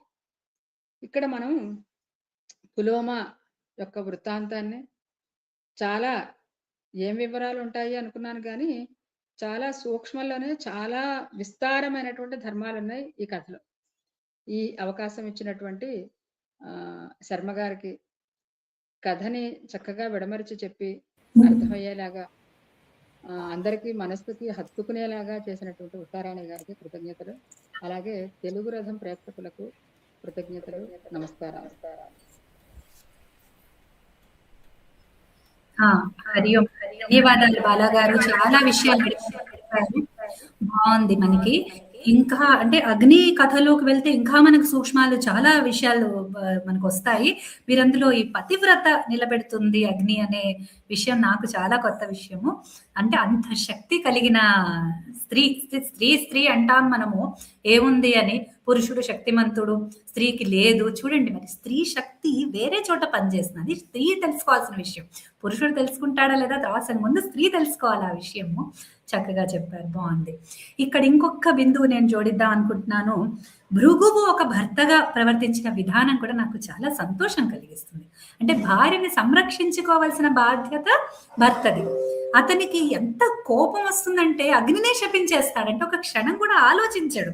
అంటే ఇది మళ్ళీ యజ్ఞానికి మనకి ఏమన్నా ఈయన కోపం వస్తే మనం యజ్ఞాలు ఎట్లా చేసుకుంటాము, అయ్యో మన బ్రతుకు గడిచేదే దేవతలకు ఆవిస్సులు ఇచ్చే దానివల్ల కదా అని ఆయన ఒక క్షణం కూడా ఆలోచించాడు. ఆహా, నువ్వు ఉండి కూడా నా భార్య అపహరణానికి గురయ్యే పరిస్థితి వచ్చిందే, అందుకు నువ్వు బాధ్యుడివి. ఎవరు చెప్పారు అనేది బయట ప్రశ్న. కానీ అక్కడ ఆయన ఉండి కూడా ఈ సంఘటన జరిగినందుకు ఆయన దానికి బాధ్యుడైనాడు. కానీ పాప అగ్నిదేవుడు కూడా బాధపడతాడు. ఇందులో నేను చేసిన తప్పే ఉంది, నేనేం అబద్ధం చెప్పలేదే, నేనేం అతన్ని ప్రేరేపించలేదే రాక్షసుని అని. సరే, అదంతా కూడా ఒక స్త్రీ వెనక. ఇప్పుడు స్త్రీ మూలకంగా సంఘటనలు జరుగుతాయి. ఒక మహాభారత యుద్ధం జరిగింది స్త్రీ వల్లనే. స్త్రీ వల్ల జరగలేదు, అక్కడ పురుషుడి కామం వల్ల జరిగింది. ఇక్కడ కూడా రాక్షసుడి కామం వల్ల జరిగింది. ఇందులో పులోమ దోషం ఏమీ లేదు. చాలా మంది కూడా ఇక్కడే పొరపడుతూ ఉంటారు. ఒక స్త్రీ మూలం కాదు, ఆ తనకు తగని స్త్రీ పైన మోహపడిన పురుషుడి యొక్క కారణంగా, ఆ కామం కారణంగా, కామయేష క్రోధయేష రజోగణ సముద్భవ. అది ఎందుకు చెప్పాడు ఆయన? మహాశనో మహాపాపమో అంటాడు. అక్కడ ఏకవచనం నన్ను చాలా ఆలోచింపజేసింది. ఎందుకు కృష్ణుడు అక్కడ ఏకవచనం చెప్పాడు? కామయేష క్రోధయేష అంటాడు, ఓకే అని ఏకవచనం చెప్తాడు. ఎందుకంటే రెండూ ఒకటే. కామం పూర్తి కాకపోతే వచ్చేదే క్రోధము. ఆ క్రోధములో నుండి ఆ పురుషుడు, ఆ రాక్షసుడు, వాడు ఎంత అంటే మంచివాడిని కూడా ఒక రాక్షసుడిగా చేయగలిగే శక్తి ఆ కామానికి ఉంటుంది. కాబట్టి మొట్టమొదటి ఆ కామం మీద అతను విజయం సాధించాలి. అంతేకాని మిగతా వాళ్ళని అని ఏమి బాధపడి ఆ స్త్రీని దోషంగా వహించి అక్కడ దోషురాల్ని చేయటం వల్ల ఎటువంటి లాభము లేదు. రెండవ బిందు, భృగువు పులోమకి భర్త. ఆయన తన కర్తవ్యాన్ని చేశాడు. పులోమ పతివ్రత. పులోమాదేవి చక్కగా భర్తకి అనుకూలంగా ఉన్నది. అయితే కొంతమంది స్త్రీలు అంటారు, ఒక భర్త నీచుడైనా, ఎంత దిగజారిపోయి ఉన్నా నువ్వు పాతివ్రత్యం చేయాలని మన సుమతి కథలు అవన్నీ చెప్పుకుంటే ఎక్స్ట్రీమ్స్ అవి. అంత శక్తి స్త్రీలకి ఉండదు. నేను టీచర్గా పనిచేసినప్పుడు నేను చెప్తూ ఉంటాను మా విద్యార్థులకి, మగపిల్లలకి, నాయనా మరి ఇప్పుడు ఒక స్త్రీ వల్ల అగ్ని సంరక్షింపబడుతుందంటే జగత్తు సంరక్షింపబడుతుంది, అంతే కదా. మరి యజ్ఞం చేయటం వల్ల మనకు అన్ని పర్జన్యాది ఇవన్నీ మనకి జరుగుతూ ఉన్నాయి. మరి అటువంటి అగ్నిని కూడా శాసించగలం. మరి సుమతిదేవి సూర్యుని కూడా శాసించింది, అవునా? అట్లా అధీనంలో ఒక స్త్రీ ఉంచుకోవాలంటే భర్త కూడా అనుకూలంగా ఉండాలి కదా. మరి భర్త కూడా ఆమెని గౌరవించి, ఆమెని జాగ్రత్తగా చూసుకొని, ఆమె ఒక పతివ్రతగా ఉండగలిగే ఏర్పాటు ఆ భర్త చెయ్యాలి కదా. మరి అంటే ఆ భర్త చదువుకుని ఉండాలి, యజ్ఞయాగాదులు లేదా తన కర్తవ్యం. ఇప్పుడు ఇవాళ రేపు మనం తీసుకుంటే ఉద్యోగం చేసి చక్కగా ధనం సంపాదించి కుటుంబాన్ని సంరక్షించుకుంటూ భార్యని సురక్షితం చేస్తూ కాస్త ఏదన్నా కొద్దిగా శారీరకంగా మానసికంగా గట్టితనంగా ఉండి, భార్యకి ఏదైనా సందేహం వస్తే అంటే భార్యకి గౌరవం కలిగే విధమైన ఒక పర్సనాలిటీ, ఒక వ్యక్తిత్వంగా భర్త కనుక ఉంటే ఎన్నో రకాల సమస్యల నుంచి ఆ భార్య అంటే ఇంకంతకంటే సురక్ష ఇంకేమీ ఉండదు ఒక స్త్రీకి. అది ఒక స్త్రీ అర్థం చేసుకోవాలి ఈ విషయాన్ని. ఒక పురుషుడు అర్థం చేసుకోవాలి. మన పరస్పర సహయోగం వల్లనే ఒక సంసారం నడుస్తుంది.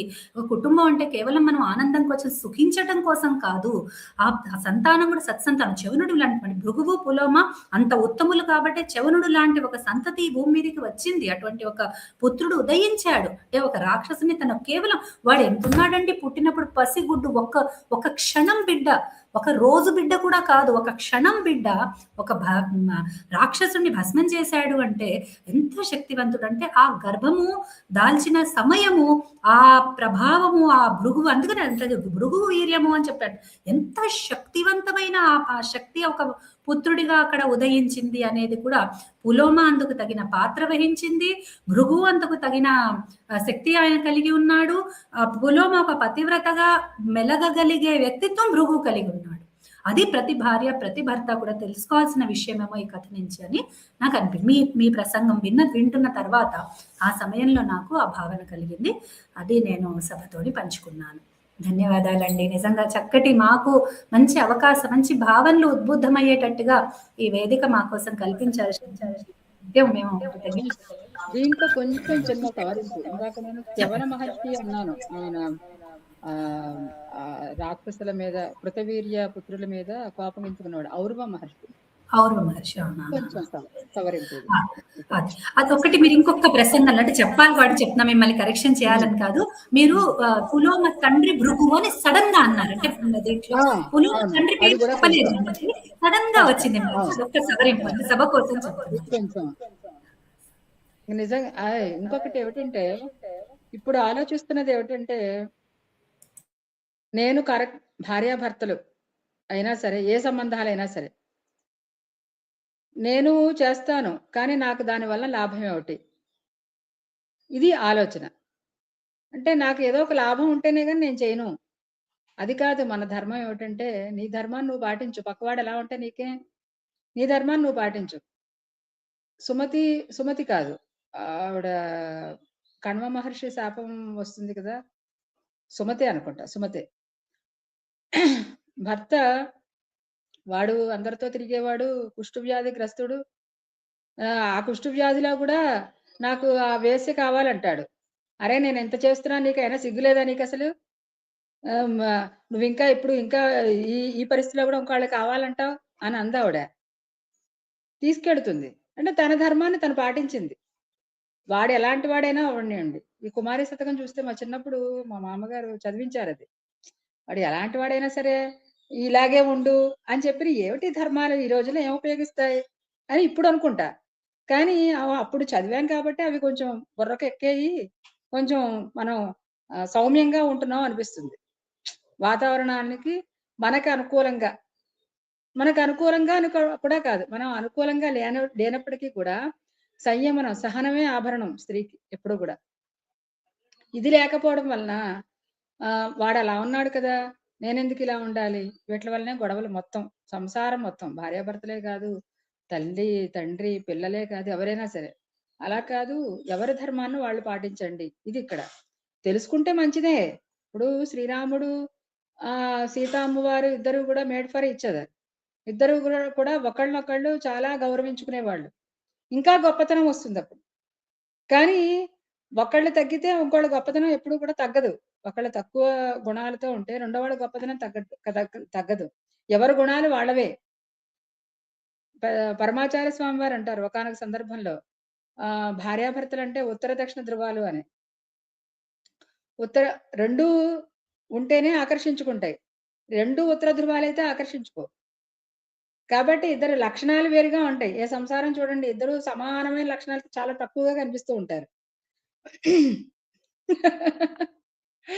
అలాగా ఇద్దరు సానుకూలంగా ఉంటే చాలా, ఇంకా అంతకంటే ఆనందం లేదు. సంసారం అంతా కూడా ఒకే మాట మీద నిలబడితే దాన్ని మించిన ఆనందం లేదు. కానీ ఎవరికి వాళ్ళు, నా ధర్మాన్ని నేను నిర్వర్తించాలి, భార్యగా నా కర్తవ్యం ఇది, అత్తమామలకు చేయవలసిన కర్తవ్యం ఇది. వాళ్ళు ఎలా ఉంటే మనకే, మనం చేయవలసిన కర్తవ్యం మనం రాసి ఉంది, చెయ్యాలి. మనకి చేతులు కాళ్ళు ఎలాగైతే అన్నం కలిపి నోట్లో పెడుతున్నాయి, అవి వాటి కర్తవ్యాన్ని అవి చేస్తున్నాయి. మనం కూడా ధర్మానికి మనం కూడా ఇలాగ ఆయుధాలం. ధర్మం నడవడానికి మన శరీరం కూడా ఒక ఆయుధం కింద. ఒక పరికరం, ఆయుధం కూడా కాదు. ఒక పరికరం కింద చేసుకుంటూ వెళ్ళిపోవాలి. దీనివల్ల ఏమవుతుందంటే ధర్మం నిలుస్తుంది. ఈ ఎన్ని దెబ్బలాటొచ్చినా భిన్నత్వంలో ఏకత్వం అని చెప్పి అదే కారణం మన భారతదేశానికి. ఇది నేను చెప్పదలుచుకున్నటువంటి విషయం అండి. అట్లాగే. ఇంకొక్క బిందువు. ఇప్పుడు పతివ్రతగా ఉండడు అని కొంతమంది భర్తలు అంటారు. వాళ్ళ భార్యల్ని వెక్కిరింత కోసం అన్నమాట. నువ్వు పతివ్రతవైతే ఊరికే సరదాగా అనుకుంటూ ఉంటారు కదా! మన ఇళ్లలో పురాణాలు, ఆ కథల మీద కొద్దిగా అవును. అప్పుడప్పుడు నువ్వు పతివ్రతవైతే ఇట్లా అయితుంది, అట్లా అవుతుంది, అది చేయగలుగుతావు అని చెప్పి భార్యల్ని అనే భర్తల కోసం నేను చెప్తున్నాను. అవును. మీ భార్య పతివ్రత కాకపోవటంలో మీ దోషం గూడా ఉంది. మరి మీరు అంతే. ఆమెకి అనుకున్నంత కొద్దిగా ఇచ్చినప్పుడు అందరూ తపస్సులు కాదు. అందరికీ ఆ! అంత శక్తి ఉండదు. అవునా? అటువైపు ఎక్స్‌ట్రీమ్‌గా నుంచి కూడా వెళ్ళి చూస్తే అటువైపు చెప్పండి. నుంచి కూడా చూస్తేనండి, స్త్రీలు, పురుషులు ఎవళ్ళు తక్కువ కాదు, ఎవళ్ళు ఎక్కువ కాదు. గుణాలు, దోషాలు అందరిలో ఉంటాయి. స్త్రీ ఎంత గయ్యాళి అయినా, ఒకవేళ జారిణి అయినా, స్త్రీని వదిలిపెట్టకూడదు అని చెప్పని మనం దేవి భాగవతంలో పెద్ద కథ ఉంది దానికి. ఓకే. ఆ! చిన్న విషయానికి ఏదో ఈవిడేదో తక్కువ చేసిందని విడిపోవడం, ఆయనేదో గురక పెట్టాడని విడిపోవడం. చిన్న చిన్న విషయాలు. ఏదైనా ఆ బంధం పడిన తర్వాత అగ్నిసాక్షిగా సప్తపదులు నడిచి ఆ బంధం పడిన తర్వాత జీవితాంతం కలిసి ఉండాల్సిందే. ఏ ఇష్టం ఉన్నా లేకపోయినా కలిసి ఉండాల్సిందే. ఇవాళ ఇష్టం కావచ్చు, రేపు ఇష్టం అవ్వచ్చు. శత్రువులే ఇవాళ శత్రువులుగా ఉన్నవాళ్ళు రేపు మిత్రులు అవ్వట్లా? అవును. మరి జీవితాంతం ఉండేవాళ్ళు వీళ్ళెవరా? సర్దుబాట్లు జీవితం ఉంటేనే సర్దుబాటు. నేను చిన్నప్పుడు నేను చాలా అందంగా ఉన్నాను. నేను ఇలా ఉండేదాన్ని అంటే జీవితాంతం అలా ఉంటున్నావా ఏమిటి? శరీరమే మారిపోతోందిగా. అంతే కాక భర్తకి సహకరించని స్త్రీ అంటే భర్తలో ఇన్ని దోషాలు వెతికే స్త్రీ ఉద్యోగిని హ్మ్. అయితే మళ్ళీ వెళ్లి బాస్ దగ్గర అంతే చక్కగా తల వంచుకుంటుంది. ఈ అంతే. మాట కూడా మనం మరక్కడ చూసుకున్నాము. తలకాయ వంచి అక్కడ కూర్చుంటున్నారుగా. అక్కడేం కంప్లెయింట్స్ ఉండవు. లేకపోతే ఉద్యోగం మార్చుకుంటుంది. ఉద్యోగం మాత్రం అది. మానదు. ఇంకో ఉద్యోగం లాగా ఇంకో భర్త అనుకుంటోంది. అది చాలా అది. తప్పు వ్యవహారం ధర్మం అది. ప్రకారం. చాలా చాలా మంచి విషయాలు. మనకి స్త్రీ పాత్రలను ఎన్నుకోవడం వల్ల రెండు సుగుణాలు. భారతంలో పురుష పాత్రలకి వచ్చినంత ప్రాచుర్యం అది సమంజసమా లేదా అన్నది పక్కన పెడితే, స్త్రీ పాత్రలు మనకి తెలియని పాత్రలు చాలా కనిపిస్తాయి. నేను చెప్పినట్టుగా డాక్టర్ ప్రబల జానకి గారు ప్రమదాకర్షణం, భారత ప్రమదాకర్షణం అనే పుస్తకం రాశారు. ఓన్లీ మహిళల పాత్రలే. అలా తీసుకున్నప్పుడు మనకి ఈ మార్చి 8 మహిళా దినోత్సవం వచ్చింది కదా. అసలు ఉమెన్ ఎంపవర్మెంట్ అన్నది భారతీయ సంస్కృతికి, వేద సంస్కృతికి, మన పురాణ ఇతిహాసాల్లో స్త్రీకి ఇచ్చిన గౌరవం ఎప్పుడైతే ఉంటుందో ఒక పాత్ర అగౌరవపరచడం, శీలాపహరణం, దృష్టి ఇవన్నీ ఎప్పుడూ ఉంటాయి. ఎందుకంటే ఇతిహాసాలు కూడా ఒక కథ కింద చెప్పినవే. మంచి చెడుల్ని కలపాలి అన్నట్టుగా. అసలు చెడే జరగకపోతే ఇంకా మంచికి ఎక్కడ నిలువ ఉంటుంది? పోల్చడం ఏమిటంటే రెండింటికి అలా పోలిస్తారు. నాయకుడు ప్రతి నాయకుడు అన్న కాన్సెప్టే అది మనకి. నా అభినయం తీసుకున్నా ఏం తీసుకున్నా అలాగా. ఈ ఉమెన్ ఎంపవర్మెంట్ అన్నది అసలు భారతదేశానికి ఏదో పెద్ద యుఎన్ అబ్జర్వెన్స్ పెట్టడం, దాన్ని మనం చాలా లౌకికంగా దానిని నిర్వహించుకోవాల్సిన అవసరమే లేదు మనకి. మేము ఈ ఉమెన్ ఎంపవర్మెంట్ ఒకటే మాట చెప్పి ముగిస్తా. అంతర్జాతీయ మహిళా దినోత్సవం అన్నది 100 ఏళ్ళు పూర్తయినప్పుడు శతవసంతాల విశ్వ మహిళా సాధికారత అని పెట్టి ఒక కార్యక్రమం చేశాం. అందులో అందరూ మహిళలనే పిలిచాం. నేను ఒక 150 సూక్తులతో ఉమెన్ ఎంపవర్మెంట్ మీద ఒక స్వాట్ అనాలిసిస్ తయారు చేశాను. స్వాట్ అనాలిసిస్ అంటే మీ అందరికీ తెలుసు, strengths, weaknesses, opportunities and threats.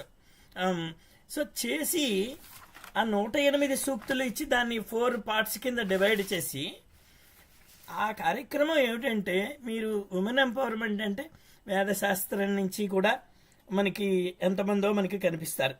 Mohanangi అటువంటి వాళ్ళు కూడా చాలామంది కనిపిస్తారు, వేదకాలం నుంచి వస్తున్న వాళ్ళు.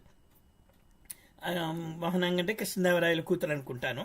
అంతకుముందు నుంచి కూడా మనకి వేదపరంగా మహిళలు కనిపిస్తారు. ఆ కార్యక్రమం ఎలా చేసామంటే, స్త్రీ వల్ల సమాజం కూడా మనకి అసమంజసతలు దారితీసిన సందర్భాలు ఉన్నాయి. ఇందాక ఉష గారు చెప్పిన, ఇది బాలగారు చెప్పినట్టుగా ఆ కాన్సెప్ట్ తీసుకుని మహిళల చేతే ఈ SWOT అనాలిసిస్ మీద మాట్లాడించాం. అది చాలా చాలా బాగా వచ్చింది. ఎవ్వరు గెస్టులు లేరు. నేను సమన్వయపరచాలి కనుక వాళ్ళని వేదిక మీదకి ఆహ్వానించేసి డాక్టర్ ఆవిడ చెప్తాను, ఆవిడ షీజ్ నో మోర్ యాక్చువల్గా, ఆవిడని అధ్యక్షురాలిగా పెట్టి సభ నిర్వహించాం. చాలా చాలా బాగా జరిగింది. మనకి ఏమిటంటే ఆ అధికారం, ధిక్కారం, మహిళని అణచుకోవడం అవన్నీ ఒక పార్శ్వంలో జరిగాయి.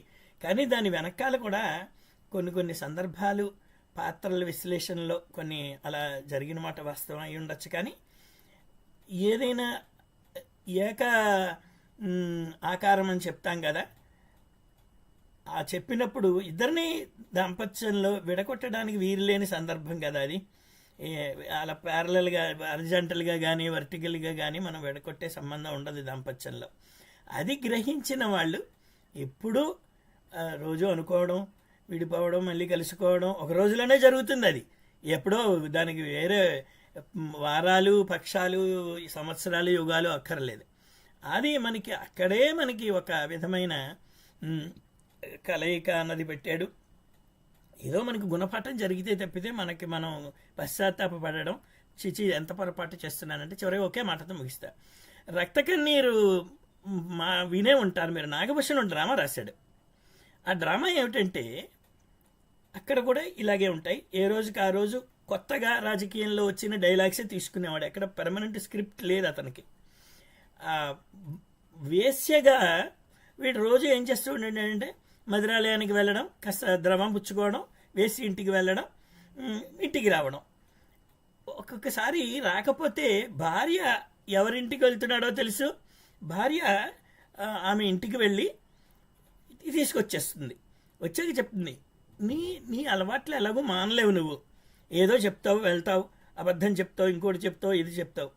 అందుకని ఎక్కడో ఎందుకు, నువ్వు ఎలాగూ తాగుతావు, ఎవరి దగ్గరికి వెళ్తావో తెలుసు, నేనెందుకు చెప్పడం, ఆమెను కూడా తీసుకొచ్చి మన ఇంట్లో ఉంచుకుందాం ఉంటుంది. ఉంచుకునే ఒక గది ఉంది కదా హాయిగాను, నీకు ఎటు వెళ్ళాలన్నప్పుడు అటు వెళ్ళు, మధ్యలో నీ మధురాలయం ఎలాగో ఉందంటుంది అని. అప్పుడు ఒక్కసారి వీడికి షాక్ అవుతుంది. ఏమిటి, నేనేదో కష్టపడి మొత్తానికి అక్కడికి వెళ్ళి రోజు రాత్రికి ఇంటికి చేరుకుంటూ ఉంటే ఈమె ఇలా చెప్తుంది ఏమిటి? పశ్చాత్తాపం అన్నది అక్కడి నుంచి ప్రారంభమవుతుంది ఆ నాటకంలో. ఇందులో ఏదో పొరపాటు చేస్తున్నాను, చివరికి ఇంటికే తీసుకురమ్మంటోంది అంటే భార్యలో ఉన్న అంతవరకు గమనించని ఆ సుగుణత్వం అతన్ని ఆకర్షిస్తుంది. అది మెల్లిగా మెల్లిగా ఆ పశ్చాత్తాపానికి వస్తుంది. డబ్బులు ఇచ్చినంతకాలం వేసి ఆదరిస్తుంది, తర్వాత వేసి బయటికి గెంటేస్తుంది. సో అది చాలా చక్కగా ప్రజెంట్ చేశాడు రక్తకన్నీరులో నాగభూషణం అన్నది. మేము రిజర్వ్ బ్యాంకులో ఉన్నప్పుడు ఎంప్లాయీస్ అసోసియేషన్ వాళ్ళు ఆ రోజుల్లో నాటకం స్పాన్సర్ చేసి ₹5 టికెట్తో మేమంతా కలిపి వెళ్ళాం రవీంద్ర భారతిలో. ఇప్పటికీ గుర్తు నాకు. చాలా అంటే కమ్యూనిస్ట్ లింకులు ఏవో ఉన్నాయి అసోసియేషన్లకి, వాళ్ళకి అది వేరే విషయం. డ్రామా మటుకి స్క్రిప్ట్ మాకు ప్రత్యేకంగా డబ్బు ఎలా సమూహపరుస్తుంది, సమాజంలో డబ్బు తెచ్చే ఇబ్బందులు, కుటుంబాలు పాడవడం, ఉద్యోగాలు ఇది కావడం. మాకు రిజర్వ్ బ్యాంకులో ఇప్పటికీ కూడా క్యాష్ డిపార్ట్మెంటు అందరిలా 8 గంటలు ఉండదు, 4 గంటలే డ్యూటీ.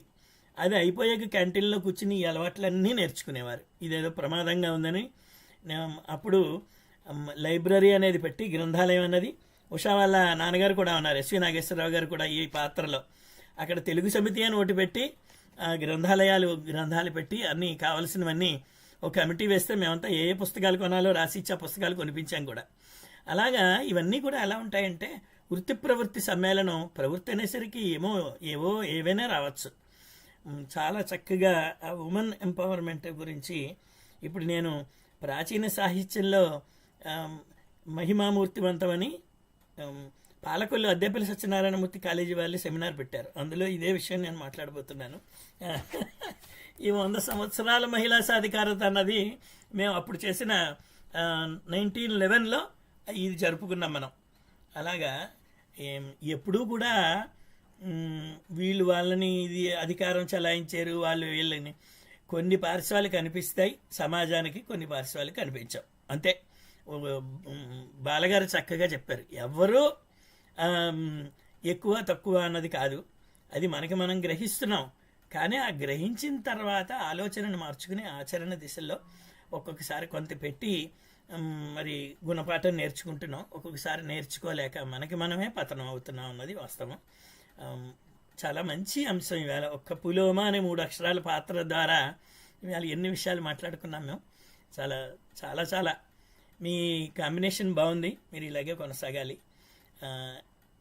ఎందుకంటే నేను మళ్ళీ చాలా రోజులు అనుకున్నాను ఇద్దరికి ఇండిపెండెంట్గా టాపిక్ ఇచ్చి మాట్లాడిద్దామని, కానీ ఒక పరిచయం, దాని గురించి విశ్లేషణ, మళ్ళీ ఒకసారి మనం ఈరోజు చర్చించిన అంశం ఆ కోణం మీద మళ్ళీ ఇంకొకసారి మాట్లాడుకోవడం, స్థిరపరచుకోవడం అన్నమాట భావాన్ని. ఒక ఉదాహరణ ద్వారా, లేకపోతే సమాజంలో జరుగుతున్న అప్పటి నుంచి ఇప్పటి వరకు అవన్నీ మర్యాదపూర్వకంగా జరిగి ఉంటాయి. ఇప్పుడు మర్యాద అటువంటివి ఏం లేవు కనుక జరుగుతున్నాయి అంతే, అంతకు మించి ఏం లేదు. మరొక్కసారి ధన్యవాదాలు సమర్పిస్తూ, మీరు వచ్చే వారం ఏదైనా పాత్ర పేరు చెప్పగలరా? లిస్ట్ చూడాలండి, అదే ఆలోచిస్తున్నాను. సరే, ఓకే, మీరు చూసి చెప్పండి, మనం అందులో పెడదాం. అలాగే మీ ఇద్దరు కూడా ఆలోచించుకుని నెక్స్ట్ మనం సభ ఎప్పుడు చెప్తున్నాం మీకే వదిలేస్తున్నాను నేను. మనం నెలకి 2 కార్యక్రమాలు అనుకున్నాం కనుక విల్ స్టిక్ టు ఇట్, 2 చేద్దాం. వారం మట్టుకు పెట్టుకోవద్దు. మీరు ఒప్పుకున్నా కూడా నేను కూడా వద్దులే అనుకుందాం. మనం అందరికీ నమస్కారం. చెప్పండి. ఏమన్నారు? ప్రమద్వర విన్నాం. ఓకే, ఏం లేదు, అవి వినే వాళ్ళకి కూడా ఇప్పుడు యూట్యూబ్లో వింటారు కదా. ఓహో, నెక్స్ట్ ఒక మాట చెప్తే చాలు మనం ఈ నెక్స్ట్ ప్రమద్వర అనేది. కొంతమంది నాలాంటి ఛానల్స్లో దాని గురించి చదువుకుని తెలుసుకునే వాళ్ళు కూడా ఉంటారు. ఎప్పుడు ఒక సస్పెన్స్ ప్రశ్నతో ముగిస్తాం కాబట్టి నాకు ఒక ప్రశ్న వచ్చింది, వదిలిపెట్టుకున్నాను. అగ్నికి భృగువు ఇచ్చిన శాపం సరైనదేనా? ఇట్లా చేయవచ్చా? ఎంత కోపంలో ఉన్నా ఆయన తపస్వి, ఋషి, మరి అది వర్కౌట్ అయింది. దానివల్ల ప్రపంచమంతా సమస్య ఎదుర్కొంది. ఆ పార్వతీదేవి కనుక రోజు చంద్రుడు ఆ వృత్తాంతం ఉంది కదా మనకి, నీలాపనిందకు గురవుతారని చూసిన వాళ్ళు అంటే అవసరపడేది మనుషులు. ఆ విధమైన ప్రవర్తన భృగువు ఏం చేసి ఉండవలసింది ఆ పరిస్థితుల్లో? ఒక్కసారి ఇది ప్రశ్న వేసి ముగిస్తుంది. మీ ప్రశ్న సమంజసమే, కానీ మనకి ఈవెన్ వేదకాలం నుంచి వచ్చినా కూడా ఇతిహాస పురాణాల ప్రబంధాల్లో పాత్రలు, ఇప్పుడు ప్రతినాయక పాత్రలు అందరూ కూడా ఏదో కింద స్థాయి వాళ్ళు కానీ లేకపోతే కింద కులం వాళ్ళు కానీ అలా లేదు, ఉచ్చదశ నుంచి ఉన్న వాళ్ళ నుంచి కూడా ఉన్నాయి కదా. ఎగ్జాంపుల్ మనకి రావణాసురుడు. అందుకని అన్ని స్థాయి సమాజంలో చదువుకున్నా చదువుకోకపోయినా పండితులైన ఎవరైనా ఉత్తమోత్తములైన వాళ్ళల్లో కూడా అసమంజసత్వం, ప్రతినాయకత్వ ఆలోచనలు ఉన్నాయి అందరిలో. వాడు తప్పకుండా అనాలోచితంగా చేసి ఉంటాడు. దానికి కారణం ఏంటి? వాళ్ళు ఆ పరిస్థితిని ఎట్లా తీసుకుంటే ఆలోచించటానికి ఒక మాట అంతే.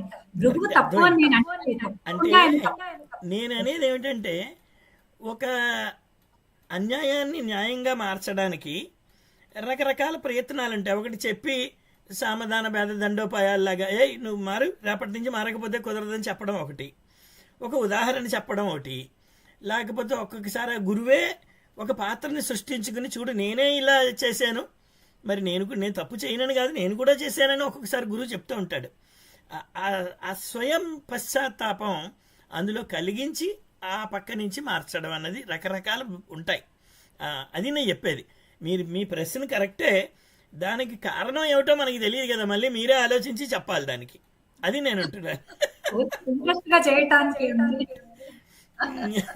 రైట్, ఎలాగో మీరు వచ్చేవారు మీరే సమాధానం చెప్తారు. ఎక్కడైనా